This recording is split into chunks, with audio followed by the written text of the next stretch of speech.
Peran dan alasan 3 oknum TNI yang menculik dan menghabisi nyawa Imam Mashkur berusia 25 tahun hingga kini masih belum diungkap.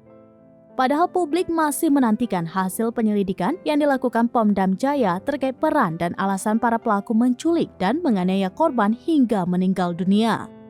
3 pelaku oknum TNI yang ditahan Pomdam Jaya yakni Pra-KRM yaitu Rizwandi Manik, Pra-KHS, dan Pra-KJ. Ketiga pelaku merupakan anggota aktif militer yang berbeda kesatuan.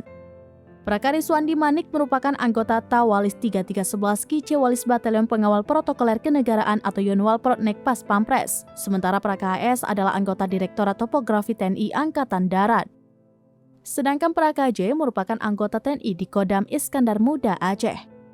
Terkait peran dan alasan pelaku menculik dan membunuh Imam Mashkur, Kepala Dinas Penerangan TNI Angkatan Darat atau Kadis Penat Brigadir Jenderal TNI Hamim Tohari enggan berkomentar.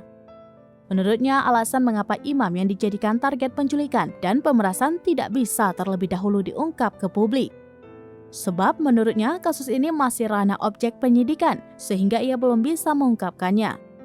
Namun Hamim berjanji alasan mengapa yang ditargetkan oleh Pra-KRM CS adalah Imam Mashkur nantinya akan diungkap di pengadilan. Ia mengatakan bahwa proses penyidikan masih terus dilakukan dan 3 oknum prajurit yang menculik Imam Mashkur telah ditahan. Sementara itu, Komandan Polisi Militer Kodam Jaya atau Danpomdam Jaya, Kolonel CPM Irsyad Hamdi B. Anwar mengungkapkan bahwa 3 oknum TNI menculik dan menyiksa Imam Mashkur untuk memeras korban.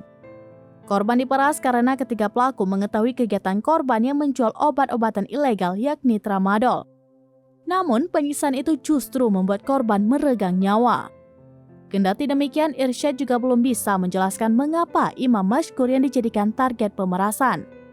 Di samping itu, ia mengatakan pemerasan dan penganiayaan hingga mengakibatkan warga Aceh itu meninggal dunia sudah direncanakan.